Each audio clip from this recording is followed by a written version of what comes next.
स्वागत है आप लोगों का मेरे YouTube channel Bihar education hub पे।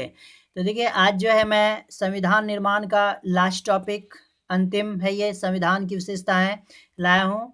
आप लोग जो भी नए हैं इस चैनल पे, आप जो है इसका जितने भी भाग मैंने पढ़ाया है, जो बताया है, वो जो है आपको पिछले वीडियो में आपको मिल जाएगी। तो आप जो है उसे बारी-बारीकी से उसका विश्लेषण करें ताकि जो है आपको समझने में आसानी हो। और देखिए क्या होता है कि 11th क्लास का इसलिए मैं बता रहा हूँ या पढ़ा रहा हूँ क्योंकि 12th में क्या होता है कि एग्ज़ाम में 50% का जो है इसी से आता है और बच्चों को लगता है कि नहीं, ये तो आउट ऑफ सिलेबस हो गया, ये तो हमारे बुक में था ही नहीं। तो देखिए एक्चुअली क्या होता है कि इसको भी पढ़ना ज़रूरी होता है, इसलिए कुछ महत्वपूर्ण बातें हैं जो कि सीखनी बहुत ही ज़रूरी है। तो आज जो मैं संविधान की विशेषताएँ लाया हूँ, आप लोग इसको शुरू से लेके अंत तक देखें, बीच में स्किप ना करें क्योंकि समझने में आपको कठिनाई हो सकती है, इसलिए इसको लगातार आप जो है कि इस पे बने रहें। तो देखिए कहता है कि संविधान की विशेषताओं में पहला हम लोग लाए उपयोजनशीलताएं, जिसको इंग्लिश में बोलते हैं डेरिवेशंस। ये जो डेरिवेशंस होते हैं इसके अंतर्गत क्या क्या होता है, कहता है कि संविधान, जब भारत का संविधान निर्माण किया जाता था या किया जा रहा था, तो यहाँ पे यहाँ के लोगों की आकांक्षाओं को ध्यान में रखते हुए यहाँ की परिस्थिति के अवगत थे, जो भी इसे बना रहे थे ये यहाँ की परिस्थिति से अवगत थे और इन्होंने यहाँ पे क्या किया था, जो अन्य देशों के संविधानों को, उन व्यवस्थाओं और संस्थाओं को लिया जो अपने देश के लिए उपयोगी हो। तो चूंकि हम पहले भी क्लास में पढ़ चुके हैं कि जो जहाँ का गुण प्राप्त होता था यहाँ के लोग उसको ले लेते थे। तो कुछ ऐसी भी संस्था थी जहाँ से संविधान को उठाया गया और लिया गया। जैसे हम लोग उदाहरण के तौर पे देख सकते हैं कि संसदीय शासन प्रणाली जो भारत में अपनाई जाती है वो ब्रिटेन की है और सुप्रीम कोर्ट और न्यायिक समीक्षा जो अपनाई जाती है वो अमेरिका से ली गई है और यहाँ पे जो संघीय शासन की व्यवस्था है वो कनाडा से ली गई है। तो ये कुछ ऐसी बातें हैं जो कि क्या करती है, एक प्रकार का, जैसे हम लोग देखते हैं एक गुलदस्ता रहता है, उस गुलदस्ते में फूलों को सजाया जाता है और फूलों को जैसे ही रखते हैं तो वो गुलदस्ता काफ़ी सुंदर मोहक नज़र हम लोग को देखने में लगता है। उसी प्रकार से जब हम लोग थोड़ा-थोड़ा करके अन्य देशों के गुणों को अपने संविधान में जोड़े तो क्या हो गया, हमारा संविधान जो लिखित था वो काफ़ी विस्तृत, फैला और काफ़ी सुंदर लगने लगा था। जस्ट लाइक कैसा, एक सुंदर गुलदस्ते की तरह। और क्या हो रहा था, ये शोभायमान हो रहा था, शोभा चारों ओर बिखेर रहा था। तो ऐसा हमारा संविधान बना। दूसरा है निर्मित और लिखित संविधान। कहता है कि हमारा जो संविधान सभा बनाया गया था तो बनाने के क्रम में यहाँ पे बहुत सारे लोगों का, यहाँ पे सदस्यों का एक जमावड़ा हुआ था। जैसे कहता है कि इसमें कुल 389 सदस्य थे जिस समय जो है कि ये संविधान सभा के द्वारा बनाया गया था, लेकिन परिस्थितिवश हम लोग क्या हुए, दो टुकड़े में बदल गए, यानी कि एक पाकिस्तान और एक हिंदुस्तान। तो कुछ सदस्य क्या हुए थे, इससे हट गए। जैसे सदस्यों की संख्या हटती है तो विभाजन के बाद जो ये घट के लगभग 300 के आसपास रह जाती है और रहने के बाद यहाँ के लोग जो है क्या करते थे, विचार विमर्श किए, काफ़ी अधिक अथक प्रयास किए, तब जाके इनको काफ़ी सफलता मिली। लगभग इसको 2 वर्ष 11 माह 18 दिन लग गए थे, यानी कि हम लोग कह सकते हैं कि 3 वर्ष के अथक प्रयास से, जिसमें अनुच्छेदों की संख्या 395, 22 भाग और 8 अनुसूचियां मौजूद थी उस समय। लेकिन अभी तो थोड़ा सा बढ़ गई है कुछ कारणों से। क्या होता है कि हमारा संविधान लचीला है, कठोर नहीं है, इसलिए समय समय पे संशोधन होते रहता है। अनुसूचियों की जनसंख्या, अनुच्छेदों की, भागों की, मतलब इस प्रकार से क्या होता है उसमें परिवर्तन होते रहता है। तो इस प्रकार लिखित संविधान जो है क्या हो गया, काफ़ी अच्छा हुआ।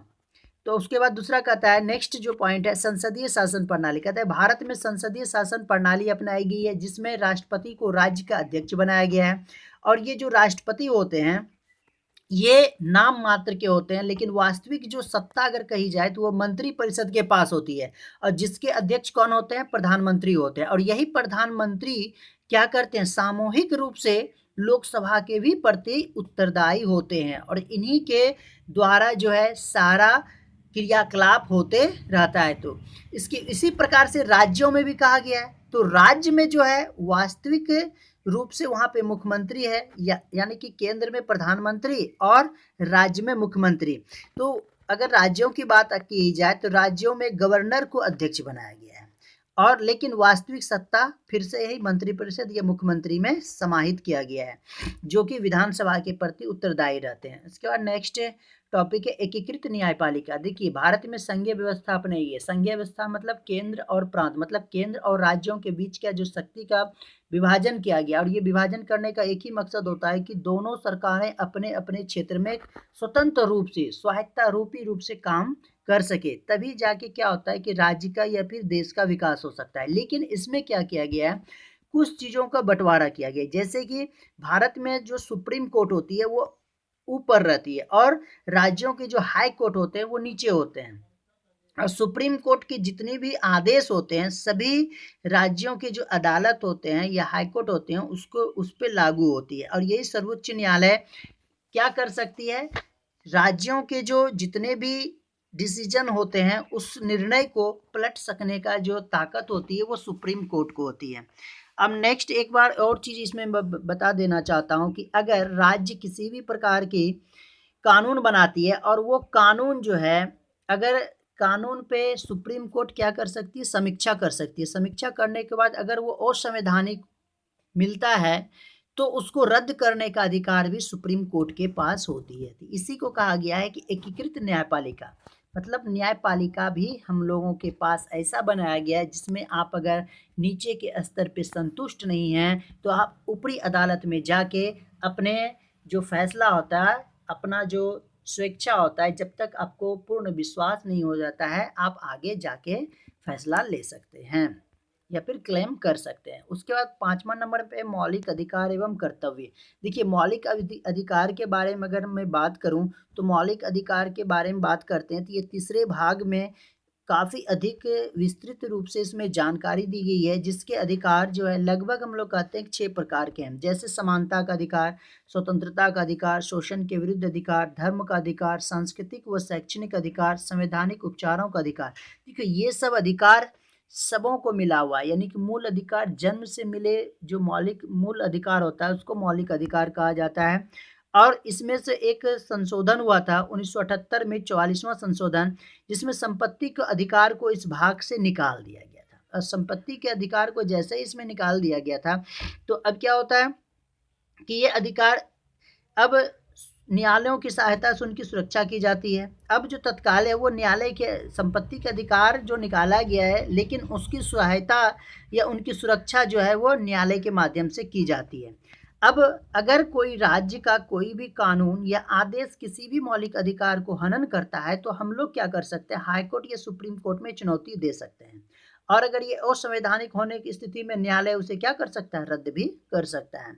तो इसके साथ साथ एक है कर्तव्य। कहता है क्या, भारतीय जनताओं को भी जो है संविधान में बताया गया कि सभी नागरिकों का कुछ ना कुछ कर्तव्य बताया गया, जैसे हम लोग का राष्ट्रीय झंडा है, राष्ट्रीय गान है, संविधान है, मतलब इन सबों का सम्मान करने के लिए बताया गया। ये हमारा परम कर्तव्य है कि इनका हमको सम्मान करना है, मातृभूमि की रक्षा करनी है, तो जाके हम लोग अपने देश का सही ढंग से विकास कर सकते हैं।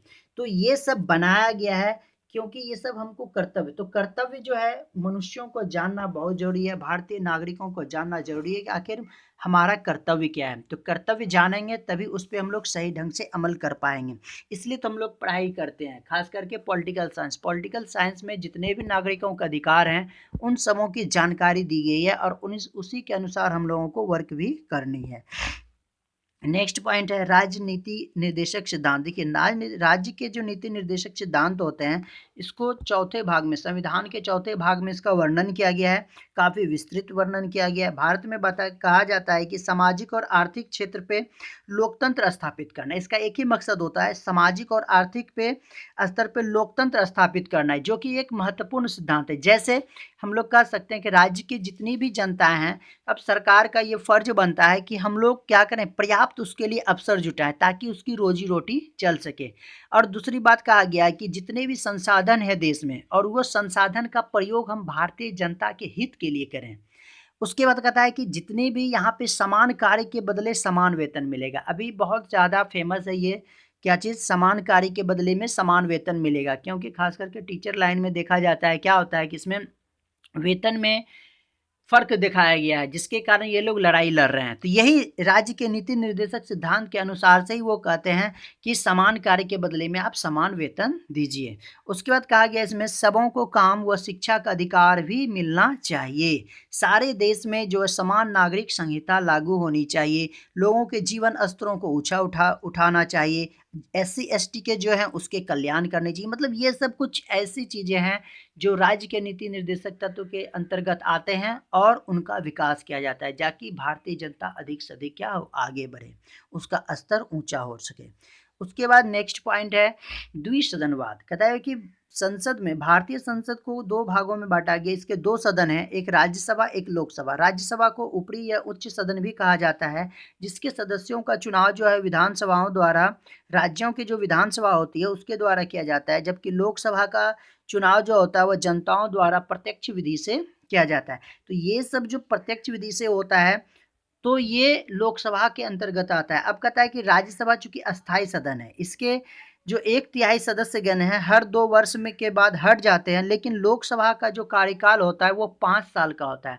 अब देखिए ये जो 5 साल का होता है, लेकिन इसमें राष्ट्रपति के पास एक अधिकार है। राष्ट्रपति चाहे तो किसी भी समय लोकसभा को भंग कर सकती है। अब नेक्स्ट पॉइंट है एकहरी नागरिकता। एकहरी नागरिकता मतलब होता है एक नागरिकता। देखिए बहुत सारे देशों में क्या होता है कि वहाँ पे 2 प्रकार की नागरिकता दी जाती है। एक उसको प्रांत के स्तर पे अलग दिया जाता है और देश के स्तर पे अलग नागरिकता दी जाती है। लेकिन हमारे भारत में क्या होता है कि सिर्फ और सिर्फ एकहरी नागरिकता है। जैसे हम लोग बिहारी, बंगाली, ये सब अवैध है, ये सब असंवैधानिक है। अगर हम लोग अपने आप को बिहारी कहते हैं या पंजाबी कहते हैं या कुछ भी कहते हैं तो वो असंवैधानिक है, जबकि हम लोग के संविधान में लिखा गया है कि हम लोग सिर्फ और सिर्फ क्या है, भारतीय हैं, भारत का नागरिक हैं। इसलिए एकहरी नागरिकता को यहाँ पे मान्यता दी गई है। नंबर में संकटकालीन धाराएं। अब देखिए भारत में क्या अन्य देशों में भी बहुत सारे संकट आ जाती है, इमरजेंसी कभी कभी आ जाती है। तो इसके लिए भी यहाँ के जो निर्माता गण थे उन्होंने कहा कि ऐसी संभावना में, ऐसी स्थिति में हम लोग कुछ संकटकालीन राष्ट्रपति शासन के रूप में उसको घोषित करें। मतलब इमरजेंसी के रूप में उसको घोषणा करेंगे। इमरजेंसी के रूप में जो घोषणा किया जाता है तो इसके लिए उन्होंने बताया कि कुछ ऐसे अनुच्छेद हैं जो हम लोग को जानना जरूरी है। जैसे 352 के तहत संकट काल घोषित किया जा सकता है। किस स्थिति में किया जा सकता है? जब कोई भी किसी भी प्रकार का युद्ध हो या बाहरी आक्रमण हो या फिर किसी जगह सशस्त्र विद्रोह हो गया हो, तो ऐसी स्थिति में क्या करेंगे, इमरजेंसी लागू करनी पड़ती है। अनुच्छेद और है 356। अनुच्छेद 356 भी एक संकटकालीन घोषणा है, जिसके अंतर्गत सिर्फ इसमें जम्मू कश्मीर को छोड़कर किया जाता है कि घोषणा किया जाता है क्या, यदि किसी भी राज्य का संवैधानिक तंत्र विफल हो गया हो तो इसका हम लोग प्रयोग कर सकते हैं। संवैधानिक तंत्र विफल होने का मतलब होता है कि यहाँ पे सरकार किसी भी प्रकार का कोई नहीं हो तो उस समय इमरजेंसी लागू किया जाता है। उसके बाद 360 के तहत जो है घोषणा की जाती है, उसमें वित्तीय पे अगर किसी भी प्रकार का खतरा मंडरा रहा हो वित्तीय स्थिति पे, तो फिर हम लोग 360 के तहत जो है इमरजेंसी लागू करते हैं। यह शक्ति राष्ट्रपति को तानाशाह नहीं बनाती है, क्योंकि वह अपने मंत्रिपरिषद की सलाह से काम करता है जो लोकसभा के प्रति उत्तरदायी होती है। तो देखिए इसमें भी जो अगर राष्ट्रपति शासन कब लगेगी, जब वो मंत्रिपरिषद से सलाह लेगी तभी जाके ये काम कर सकती है, नहीं तो नहीं कर सकती है। तो चलिए आज जो है हम लोगों ने देखा कि किस प्रकार से हमारा संविधान की विशेषताएं थी। ये प्रमुख विशेषताएं हैं जो कि काफ़ी अच्छा है, लोगों के हित के लिए है। आप लोगों को ये वीडियो अच्छा लगे तो आप जो है इसको शेयर करें, अपने दोस्तों में कमेंट करें, लाइक करें।